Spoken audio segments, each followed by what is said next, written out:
মিঠি যারা ধারাবাহিকে আজকের পর্বে আমরা দেখতে পাবো যে সূর্য নীলুর কাছ থেকে সব কিছু জেনে নিল।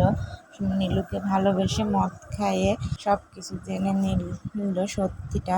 এবারে অনিরুদ্ধকে সব কিছু জানিয়ে দেবে। অনিরুদ্ধ এবার রায়ের বাড়িতে আসবে রায়ের খোঁজ করার জন্য, রায়কে নিতে। কিন্তু রায় কি মানবে? আবার নতুন পর্ব পেতে অবশ্যই আমার চ্যানেলটিকে সাবস্ক্রাইব করে দিবেন। হ্যালো গাইস, আসসালামু আলাইকুম, welcome back to my channel.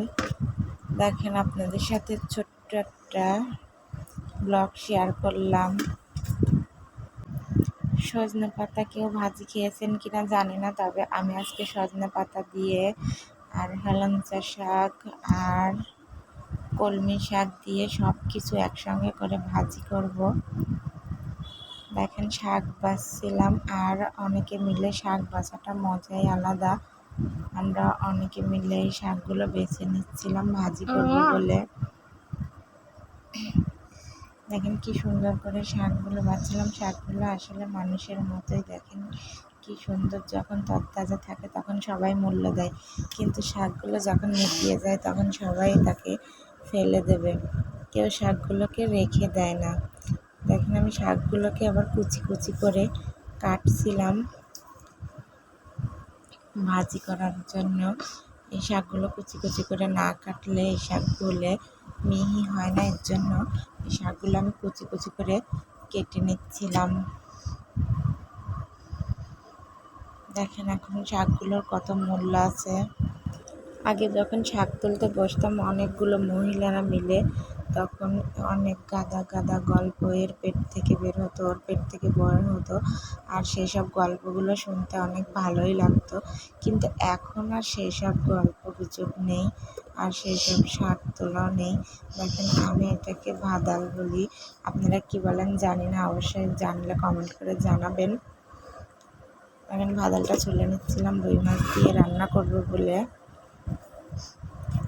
ভাদালের উপরের অংশটা ছুলে নিতে হয়, নাহলে ওইটা খসখসে লাগে। এর জন্য আমি সুন্দরভাবে ভাদালটাকে ছুলে নিচ্ছিলাম।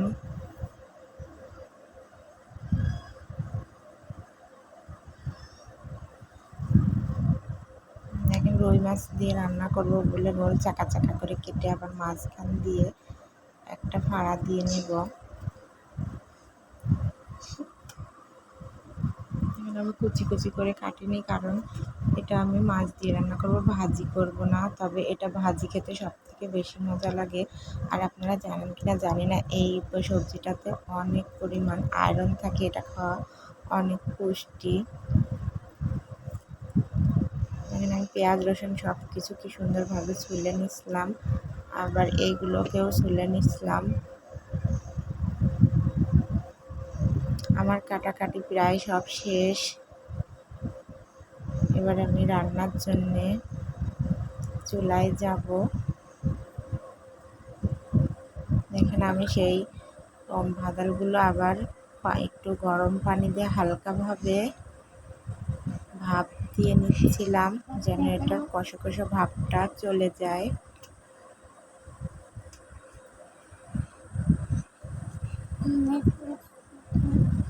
এরপরে শাকটা সুন্দরভাবে ধুয়ে নিচ্ছিলাম, কারণ তুলা শাক এটা চাষের শাক নয়, তুলা শাক অনেক ময়লা থাকে। ময়লাগুলো ভালোভাবে ঝুড়িতে কচলে কচলে ধুয়ে নিচ্ছিলাম।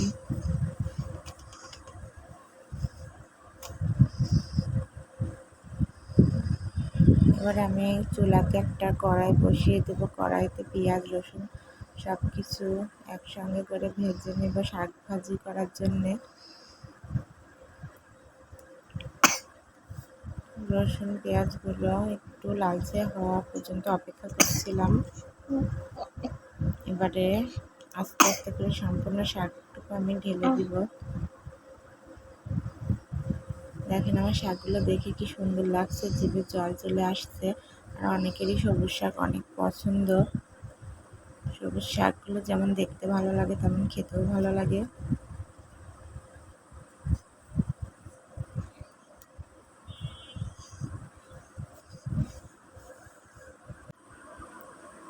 চুলায় আমি সুন্দরভাবে শাকগুলোকে ভেজে নিচ্ছিলাম। দেখেন আবার লবণ দিয়ে দিলাম, লবণ না দিলে শাকগুলো অবশ্যই সেদ্ধই হবে না।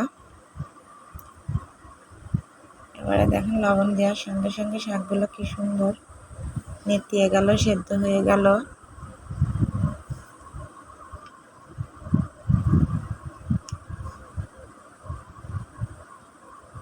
দেখেন আমার শাকটা ভাজা হয়ে এসেছে। আমি পুরো ভিডিওটি দেখাইনি, কারণ অনেক লম্বা হয়ে যায়, এর জন্য পুরো ভিডিওটি দেখানো হয়নি। দেখেন আমার শাকগুলো কি সুন্দর হয়ে এসেছে। এবারে শাকটা খেতে অনেক মজা লাগবে। কার কার ভালো লাগছে অবশ্যই কমেন্ট করে জানাবেন। এবার আমি চুলায় বসিয়ে দিলাম সেই বড় বড় রুই মাছের চাকাগুলো। এখন রুই মাছগুলো ভাজছিলাম, ভাজা হয়ে গেছিল।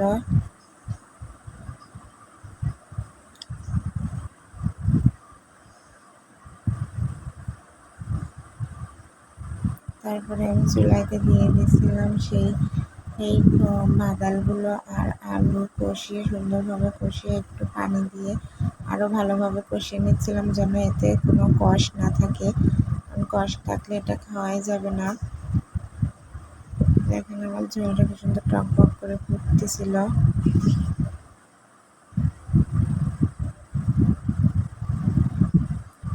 কথা বলে অবশ্যই আমার চ্যানেলটিকে যাদের ভালো লাগে অবশ্যই আমার চ্যানেলটিকে সাবস্ক্রাইব করে দেবেন আর পুরো ভিডিওটা দেখবেন। দেখেন ঝোলটা কি সুন্দর হয়ে এসেছে।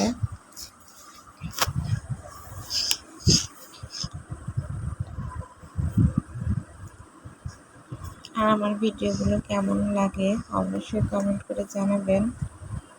ভালো লাগলে অবশ্যই চ্যানেলটিকে সাবস্ক্রাইব করে দেবেন। ভালো থাকবেন সবাই। আল্লাহ হাফেজ। আরো ভিডিও নিয়ে আসবো।